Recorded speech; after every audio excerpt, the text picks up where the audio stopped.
ആദ്യത്തെ 3 round score ചെയ്തു, 10 mark വെച്ചായിരുന്നു. പിന്നെ പതുക്കെ പതുക്കെ പുറകോട്ട് പോകാൻ തുടങ്ങി.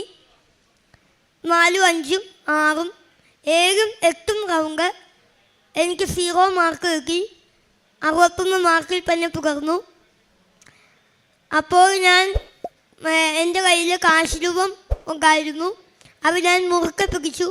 പരീക്ഷയ്ക്ക് അമ്മയോട് പറഞ്ഞു, അമ്മേ, കൃപാസനത്തിലിരിക്കുന്നത് സത്യദൈവമാണെന്ന് എനിക്ക് തെളിയിക്കണം, അവരെന്നെ വിജയിപ്പിക്കില്ലേ എന്ന് ചോദിച്ചു. പരീക്ഷയ്ക്ക് അമ്മ എനിക്ക് ദർശനത്തിലൂടെ ഒരു ബസർ മെഷീൻ എനിക്ക് കാണിച്ചു തന്നു. അത് എനിക്ക് 9ാമത്തെ റൗണ്ട്, ലാസ്റ്റത്തെ റൗണ്ടാണ്.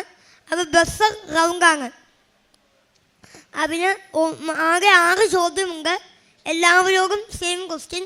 എല്ലാവർക്കും ഓരോരോ മെഷീൻസ് ഉണ്ട്. ആദ്യം ആര് ഞെക്കുന്നുവോ അയാൾക്ക് ചാൻസ് കിട്ടും. പിന്നെ ഒരാൾ ഞെക്കിയാൽ പിന്നെ ആ മെഷീൻ വർക്കാവില്ല. അപ്പോൾ പിന്നെ ഒരു കാര്യം, തെറ്റിച്ചാലും ഞെക്കിക്കഴിഞ്ഞ് എനിക്ക് 5 സെക്കൻഡിനുള്ളിൽ ഉത്തരം പറഞ്ഞില്ലെങ്കിലും ഉത്തരം പറഞ്ഞ് തെറ്റിച്ചാലും -5 മാർക്ക് പോകും. അപ്പോൾ 1ാമത്തെ ക്വസ്റ്റ്യൻ ഞാൻ ഞെക്കി, എനിക്ക് 10 മാർക്ക് സ്കോർ ചെയ്യാൻ സാധിച്ചു. 2ാമത്തെ റൗണ്ടിലും ഞാൻ ഞെക്കി, എനിക്ക് 10 മാർക്ക് സ്കോർ ചെയ്യാൻ സാധിച്ചില്ല. കാരണം ഒരു വചനം ഞാൻ പറഞ്ഞു, 2ാമത്തെ വചനം ഞാൻ മറന്നുപോയി, എനിക്ക് പറയാൻ സാധിച്ചില്ല. അതുകൊണ്ട് ആ കിട്ടിയതിൽ നിന്ന് 5 മാർക്ക് മൈനസായിപ്പോയി.